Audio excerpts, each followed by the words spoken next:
أعوذ بالله من الشيطان الرجيم بسم الله الرحمن الرحيم السلام علیکم ورحمۃ اللہ وبرکاتہ۔ آج ہم آپ کو سورۃ الانبیاء میں کچھ مشکل لفظ پڑھنا سکھائیں گے۔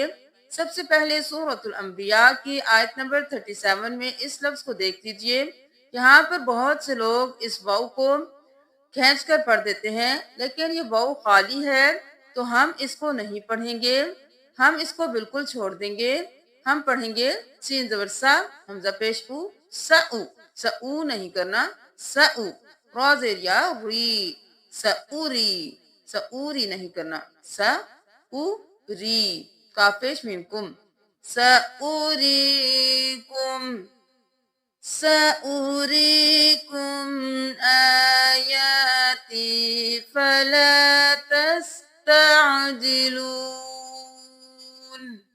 اب سورۃ الانبیاء کی آیت نمبر 42 میں دیکھ لیجئے، یہاں پر بھی واو خالی ہے اور حمزہ کے اوپر پیش ہے، تو کس طرح سے پڑھیں گے؟ میم زبر یا مئی۔ اب یہاں پہ ادغام مال غنہ ہوگا، غنہ بھی ہوگا، اور ہم میم کو یا میں مدغم کر دیں گے، نون میں نہیں کریں گے۔ میم زبر یا مئی، مئی نہیں کرنا، مئی، یا زبر یا، مئی یا۔ اب یہاں پر ہم یا کو کاف کے ساتھ ملائیں گے، یا زبر کاف یک، لام زبر لا، یکلا، مئی یکلا۔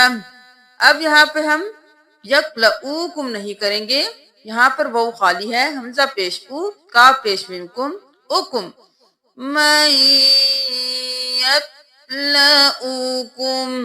یہاں پہ یکلؤکم نہیں کرنا، کاف ساکن ہے اور ہم کاف کو قلقلہ نہیں کریں گے، یکلؤکم۔ یہاں سے پڑھیے، قل من یکلؤکم باللیل والنہار۔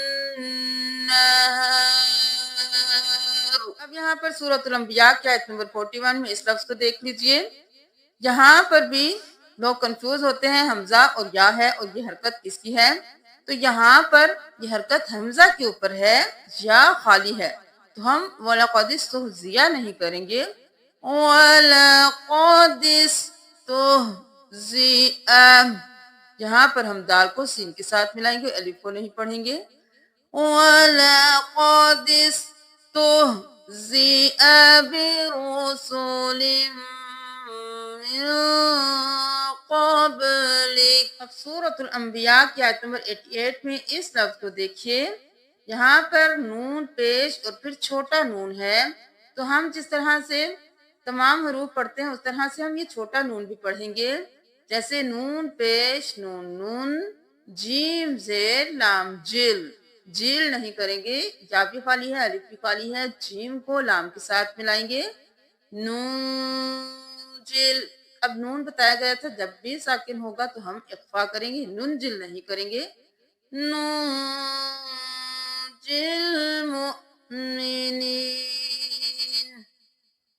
فاستجبنا له ونجيناه من الغم۔